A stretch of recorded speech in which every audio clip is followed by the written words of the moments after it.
பிரியா, இப்பதான் குளிச்சியா? சாரியெல்லாம் மாத்திருக்கிற? அது சூப்பரா இருக்கு சாரி உனக்கு. சாரி கட்டினா நீ பெரிய பொம்பளை மாதிரி இருக்க. குகன் பம்பளுக்கு அப்போ நான் சாரியே கட்ட மாட்டேன் பார்த்துக்கோ, வேற ட்ரெஸ் போட்டுக்குவேன். சும்மா சொன்னேன் பிரியா, நீ சாரியில தேவதை மாதிரி இருக்க. அதுவும் இப்பெல்லாம் நீ பேண்ட் சட்டை போட்டேன்னு வச்சுக்க, இந்த வீட்டில் இருக்கே ஒரு கிழவி உனைய திட்டியே தீத்துரும். ஆமாம் குகன், அது வேற ஒரு பாட்டு பயமாக இருக்குது. அவங்க ஏதாவது ஒன்று சொல்லிடுவாங்களோன்னு மனசில் உறுத்திக்கிட்டே இருக்குது. நாளைக்கு வந்துடுவாங்களா அவங்க? அதெல்லாம் எதுக்கு பிரியா பயப்படுற? நான் இருக்கிறேன்ல. நான் இருக்கிற வரைக்கும் உன்னை யாராச்சும் திட்ட விட்டுருவேனா? சரி சரி பிரியா, என்ன சாப்பாடு செய்கிறது? எனக்கு சமைக்க தெரியாது, இருந்தாலும் நான் உனக்காக சமைச்சு கொண்டு வரேன் பாரு. ஐயோ குகன், முன்னாடி வீராப்பா வேற பேசிட்டு வந்துட்டோம். நமக்கு சமைக்கவும் தெரியாது. தெரிஞ்சதை சமைச்சு வைப்போம். ஃபஸ்ட் டைம் வேறு சமைக்கிறேன்.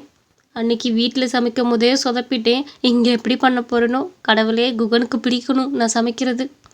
என்ன சமைக்கலாம்? பேசாமல் தோசை ஊற்றி சட்னி அரைச்சி கொடுத்துர்லாம். தேங்காய் சட்னி வச்சுருவோம். அதுதான் இப்போதைக்கு ஈஸியான வேலை. குகனுக்கும் தோசைனா ரொம்ப பிடிக்கும். குகன், இங்கே பார்த்தியா, உனக்காக நான் தோசை செஞ்சு எடுத்துகிட்டு வந்திருக்கிறேன். சாப்பிட்டு பாரு, டேஸ்ட்டில் நீயே மெய் மறந்துடுவ. எனக்கா சமைக்க தெரியாதுன்னு சொன்னா, இதை சாப்பிட்டு பார்த்து சொல்லு. சாப்பிட்டு பாரு குகன்.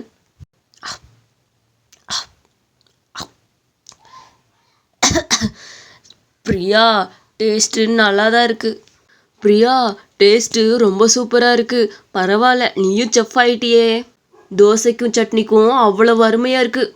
சரி சரி, நீ சாப்பிட்டியா? இருக்கிற தோசை எல்லாமே எனக்கு கொடுத்துரு. உனக்கு வேணாம், உனக்கு நான் கடையில் ஏதாச்சும் வாங்கி கொடுத்துக்கிறேன்னு.